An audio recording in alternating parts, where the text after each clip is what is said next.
Bienvenue sur notre plateforme de prière et de méditation. Je vous salue dans le nom précieux de Jésus-Christ. Que la paix de notre Seigneur Jésus-Christ soit sur vous et sur vos maisons. Toutes mes excuses pour le retard accusé, cela n'est pas de ma volonté. Aussi, la semaine prochaine, un retard léger peut être encore enregistré et cela est dû au fait que je serai en déplacement et le manque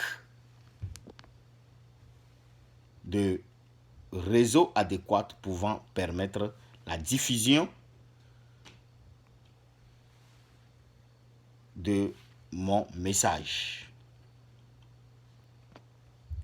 Mais je promets donc que tous les efforts seront donc mis en place afin que vous ayez votre exhortation le plus vite que possible.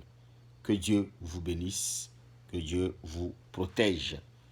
La semaine passée, nous avons dit que la nouvelle demeure de Dieu pour toi, la nouvelle demeure de Dieu pour moi, la nouvelle demeure de Dieu pour nous, c'est donc son amour en toi, c'est son amour en moi, c'est son amour en nous.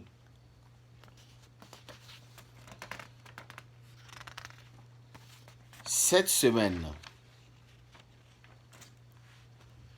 j'aimerais rassurer quelqu'un ou quelqu'une qui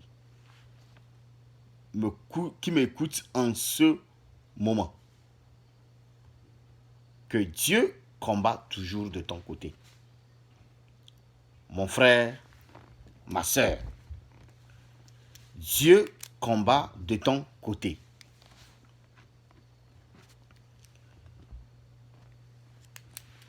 Dans Psaume 37, versets 4 à 5, la parole nous dit ceci, je cite, « Faites de l'Éternel tes délices, et il te donnera ce que ton cœur désire.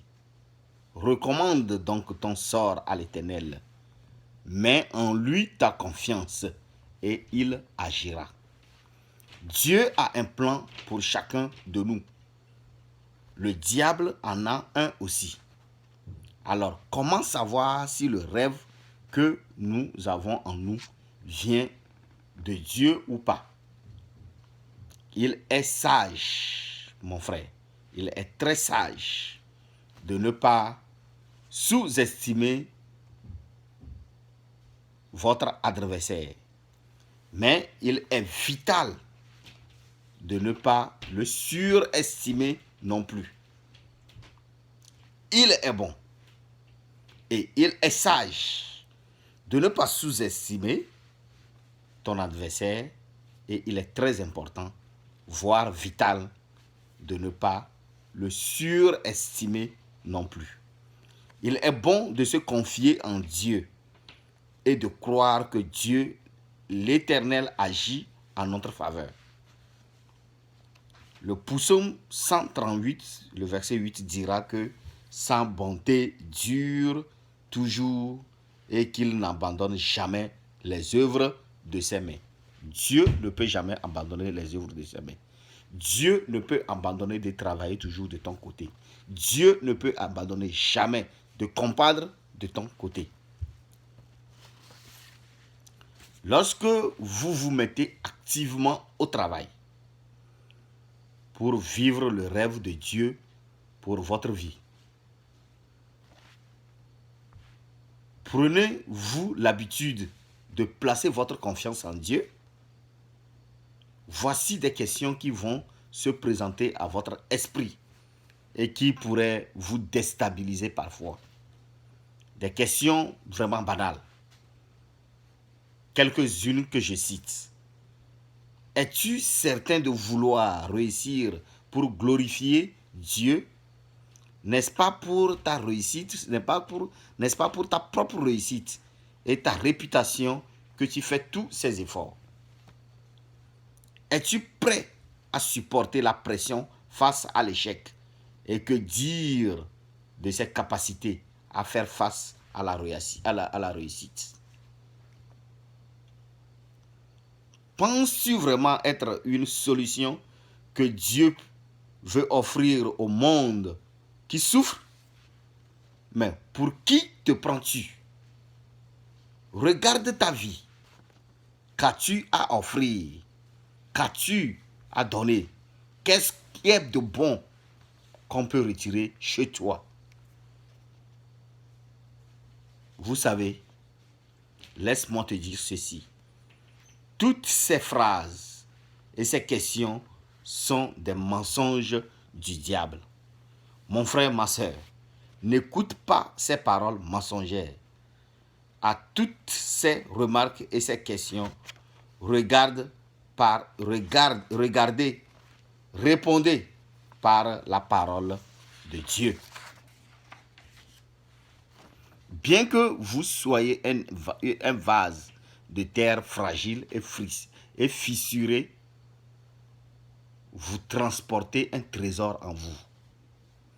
C'est justement quand un vase est fissuré qu'il laisse jaillir de la lumière. C'est lorsque un vase est fissuré que la lumière sorte pour jaillir dehors. Votre fissure donne la lumière de Dieu. Votre faille, dans votre faille, sort la puissance de l'Éternel.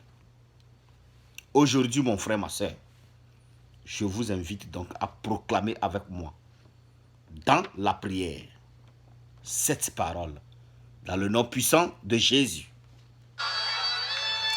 Père, je crois que le rêve que tu as placé en moi est en phase de réalisation.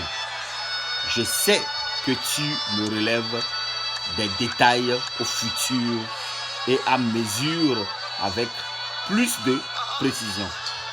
Je suis né pour découvrir ton rêve dans le nom puissant de Jésus. Tu es né pour découvrir le rêve de Dieu au nom puissant de Jésus. Je suis né de nouveau pour l'accomplir dans le nom puissant de Jésus. Toi, mon frère, ma soeur qui m'écoute en ce moment, tu es né pour accomplir le rêve de Dieu dans ta vie au nom puissant de Jésus. Seigneur éternel Dieu, aide-nous, aide mon frère, aide-moi à pouvoir réaliser nos rêves au nom puissant de Jésus. Amen et amen. Nous nous verrons encore la semaine prochaine si Christ tarde à venir. Vous avez votre petit frère, votre frère Roger depuis les États-Unis. Que le Seigneur nous fortifie, que le Seigneur vous garde. Un rappel, rappelez-vous, Dieu combat toujours de notre côté. Vous pouvez le trouver dans Psaume 37, 4 à 5. Une fois encore, je vous fais le rappel que nous serons encore en retard la semaine prochaine à cause d'un petit déplacement et à cause du manque de réseau adéquat pour enregistrer le message. Mais tout va rentrer dans l'ordre lorsque nous aurons rapidement avoir accès à un réseau. Que l'Éternel vous fortifie, que l'Éternel nous donne la force et nous nous retrouverons encore la semaine prochaine si Christ tarde à venir. Ciao, ciao, ciao. Merci beaucoup.